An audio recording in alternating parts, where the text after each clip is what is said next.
This is Ohio. This is Ohio.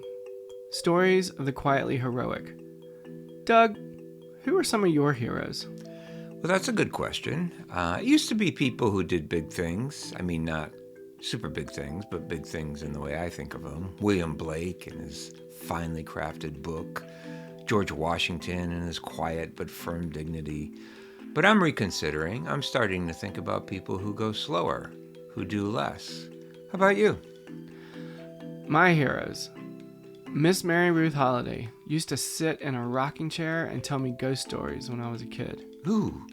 The person who shows up early every Sunday at church and makes coffee for the congregation. Bless them. Mm-hmm. And Mr. John, the bus driver, who gets my kids safely to school every day. Oh, I know a hero like that. How would you like to meet someone who can walk along a rocky riverbed and pull up hidden treasures? Like she's a magician about it. Finds beauty everywhere. Let's go. Pam Bice scours the wooded roadside for her secret parking place. Okay. This is all. They didn't have these guardrails. She stops, This is then new. backs into a narrow gap in the new guardrails. Yes. Branches brush the side of the car. Oh, how are you doing getting out of there? Tina, you might want to go. I'll this go out side. the other side. Are you okay, Doug? Getting out Oh there? yeah, Okay. I can hack my way out of here. All right. You can. Did you bring a machete or anything like that? I've come along with Pam and one of her close friends, Tina, Good God. to explore a local river and look for glass. A note of full disclosure here, Tina is my wife. Oh, look at the spot. It's so worth it. We're keeping this location secret. You'll see why later. Pam is pleased that the water is low, and we start scanning the rocky riverbed, looking for bits and chunks of glass, remnants of the glass industry that thrived in the region generations ago. Pam starts finding pieces immediately. I love these. Like thick pieces. This is a cool piece. See that? So this is one of those How pieces did you of. see that? I could see the color, a little bit of the color, but can you see? This is one of the pieces of tile. Oh, definitely. Oh, look when Yeah, the and sun. see how it's- Oh, definitely it's tile. I've walked and explored riverbeds now and again over the past 3 decades in east central Ohio. I've never found anything you could call a treasure. Yeah, it's so pretty, and sometimes you can tell. You'll see it might be covered with silt, but you'll see kind of this impression there. Pam took up this practice as a way of getting out and staying active during COVID. It was also a way of grieving. Her brother Danny was dying of cancer. But Danny is really a big reason why I was doing this too. Like, he loved being outside, and so what I would do is I would kayak, and when he was sick with cancer, I would send him video footage of me kayaking because he couldn't get out there, and I just wanted him to be, and it was so fun. Like, I'd send him something going down the river, and he would be like, oh, listen to the birds, and that's exactly what I knew he would appreciate. Like, it was so great to see that piece. Most of our conversations are interrupted like this, with Pam finding another rock. This is a good one. This is a really that's I would not have seen it. that's a chunk. That's That would beautiful. look like a rock to me down Isn't there. that's a beautiful piece? Like, that's awesome. Oh yeah, that's that color that you love Yes. too. Yeah. Wow. Yay! She talks about how meditative the practice is, how once you start seeing things, you see more things, how in fact there's really something everywhere. You just have to stop and see it. And I always, when I used to go to Lake Erie with my dog, and he's an older dog, so he would like stop and be like, "Okay, can we just sit down for a little bit?" And I would always find something when we stopped, which I always teased and said, "See, he's so good at finding glass," but it was just because I stopped and was able to, see, I wasn't rushing through or whatever. I actually had to take the time and stop and look what was there. Pam's dog taught her a slow, gentle way of learning to stop and see what's around her. She's also experienced more abrupt lessons right in this very spot. Standing up there, so I was over there, and nearby here, somebody shot off a gun, like they were doing like a target practice. Somebody shot a gun, and I dropped. Like I dropped. I went right down, and I was like, "Oh look, there's a marble." I was so excited. I was like, "Well, that was worth peeing my pants over." Like, oh. Tina, who knows that in the early days Pam threw herself into this practice enough to scare her husband and those close to her, checks in with her friend. Have you ever been scared out here, Pam? And not necessarily here, but in yeah, general. I know what you're saying. Yeah, I had the one time that I came on an encampment of people who don't have homes, and I didn't realize it was there. And I just kind of stopped when I saw it, and a man came out. And I just said, "Oh, I'm just trying to get down to the river." And he said, "I'll show you how to get down there." And I was I didn't feel like I could run. But I also was very aware there were other people in the camp. And I was thinking to myself, okay, just because you don't have a home doesn't mean you're a criminal. But also not so smart to go with somebody that you don't know. So Anywhere, yeah. But I didn't really feel like I had a choice of what to do. So, I mean, he was very nice. He took me right to where I wanted to go. He didn't follow me all the way down or anything like that. But that time I was like, yeah. Your husband might not have been so pleased with that. Correct. And I've also learned to be more respectful of the river, because I once was crossing it, and I had waders on, and I took a step too far, and my waders and the current picked me up and started filling my waders, and I was going under, and it was fairly terrifying. But I was able to grab a tree branch and just hold on until I had the energy to get back to climb up it.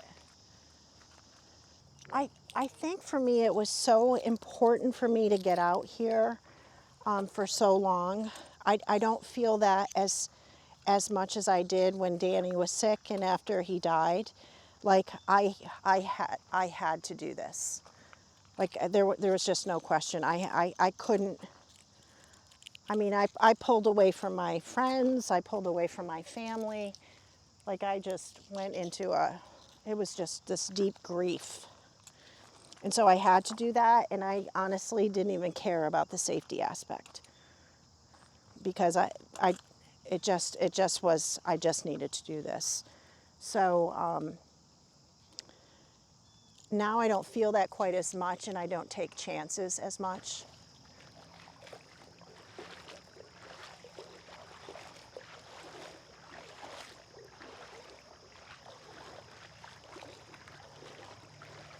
Doesn't it smell good?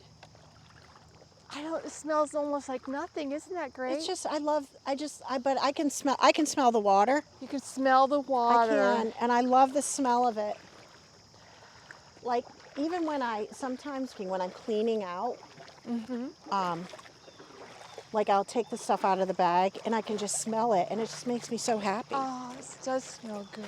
Now that you say it, I know what I'm smelling for. Pam leads us across the river. Even though the water is low, when the depth is up to our calves, it has a surprisingly powerful current. On the other side, Pam helps me hone my eye as Tina catches on more quickly. Do you see that piece, Doug? Wait, okay, so you've narrowed it down to Tina, a 1 good square job. foot, right? Look at you. What did she Miss- find? red. That's red. Red and orange are hard to find. Dang. Yeah. Oh, the green one? Yeah. Oh, I found it. Yeah. I found one. You did. You found it. Yay. That's a treasure, yeah. That's a nice one. That's a nice one. The longer we stay out here, the more I notice a habit Pam has. She picks up a piece and she thinks of I someone. collect. This one's not bad, but I collect all blues for Lisa because she's putting together like a milk glass and blue in these lamps. So I get those for her. Nice. A middle school librarian, she mentions her students many times. I love these rocks. Feel these. I love these. Yeah. It's like a slate that's all smoothed Yeah. out, right? Like I have like 3 or 4 of them, and I'm gonna keep them in the Zen space of the library, so that kids can Just hold on to rub them, 'em. and yeah, this feels really comforting. This pursuit, which started off as something for Pam to do in her solitude and to process her grief, has surprisingly become a pathway to community, a really big community. At the beginning of this school year, when she had to write a short biographical statement to introduce herself to new students, she wrote, I'm a social media influencer. Since somebody called me that one time, and I was like, I'm a social media influencer with 144,000 followers. Oh, you have more than that now. I had to keep going in and changing it. It went. I have 161 now. I mean, it was last Friday. I'm like, what? What? Like, and I never know what happened. Like, I don't know what the surge is and how people find it. It's almost like it gets posted somewhere. I don't know where, but yeah, it's interesting. Pam's Instagram page, water_treasures, is mesmerizing to visit. Short videos scan the rocky riverbed and then float closer and closer to a hidden treasure. Sometimes she digs out a silt-covered piece that looks like a rock until she walks a few steps, washes it in the river, and then holds up a bright chunk of slag glass to the sun. Hundreds of videos like this, all silent except for the mesmerizing sound of the water.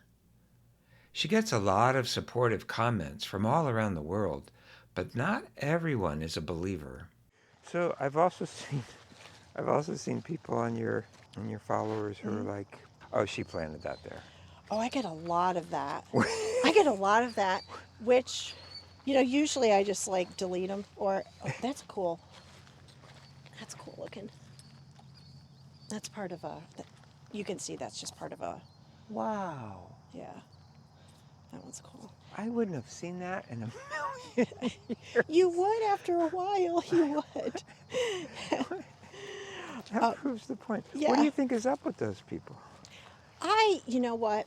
I have seen, I do have empathy for them because I have seen a lot of faked videos. The ones where they really drag it out. They're like, oh, wait till this happens. And, like the wife comes home, let's just say she got her hair cut and the husband doesn't notice and he doesn't look at her for, like it's so obviously planned and staged. And that's so annoying to me. So I think they see so much fake stuff that it's hard for them to believe that this is, that this is real.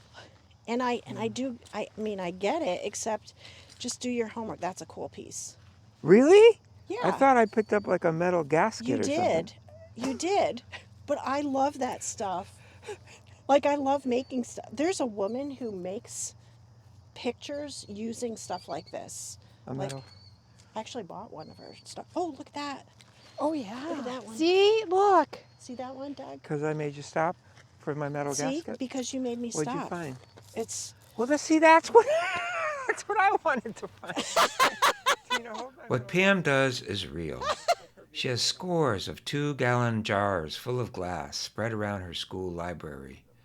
She gives as much of her glass away as she can. It's not for me, she says. She has hundreds of videos. It is the most humble materials that she finds, silty, dusty junk, really, that is beautiful and full of history. There's a great practice among like-minded collectors in different parts of the world to share their collection. It's called Mermail Exchanges. Pam shared with a woman in the Bahamas. It was a wonder how the connections kept expanding. She sent me her stuff, which was beautiful. I mean, beautiful shells, like nothing I've even seen. They were just gorgeous. And she offered me, she said, if you ever want to do an exchange again, she said, what I sent you was pretty paltry in comparison to what you sent me. She said, maybe I can send you a Bahamian island in exchange for the glass you sent. She was really fun, just a fun lady. Well, she sent me this message after like spring break and said, I just had a group of people on my boat. She does what's known as plastic fishermen. She is the captain for the plastic fishermen. And she said, I just took a group of kids out from Granville, Ohio. Do you know any of them? She sent pictures. It was our school. It was our school. And I was like, well, there's this teacher, there's that teacher. And there are the kids that I recognize. Yeah, and so, yeah, it was crazy. It was crazy. And so I asked one of the teachers, I was like, Jim Redding, I was like, so you met Lucy? And he goes, oh my gosh, she's awesome. She's like so much fun. It was just so funny, like that we had that connection. Remember when I said we had to keep this place a secret? It turns out glassers could be possessive. This is Pam's secret spot, and she doesn't really want anyone else to know about it. Other glassers feel the same, and Pam has sometimes felt like she was imposing. One time, Pam was excited to go to a place she knew about and look for marbles, a coveted find, and was disappointed to see someone already there. And I'm like, what are you doing on my land? This is my spot, which is totally not my spot at all. Anyhow, so I was feeling a little bit competitive, and I could see that they were looking for what they, glass and things like that. And she came up to me and said, she said, you ever find those bowls? And I was like, what? She said, you ever find any of those bowls? And I realized she was saying balls of glass, and she held one out to show me, and I said, oh my gosh, marbles. I said, what a treat. And she goes, here, you can have it. And I'm like, really? Here I am, like so cranky and ornery, and this sweet lady is offering me something that I'm searching for, and I felt terrible about that. And so now I have to make a real concerted effort not to be poopy about other people who are out there. What a terrible thing.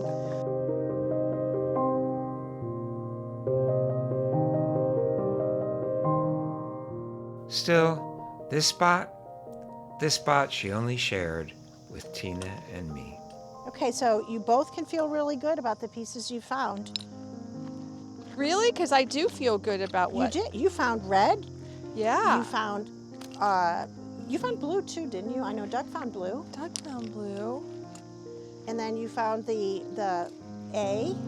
The A. Which is beautiful. And we haven't been out that long. And when you look at your steps, you're like, wait, I've only done this many steps. You're not really, 10,000. yeah, you're not traveling at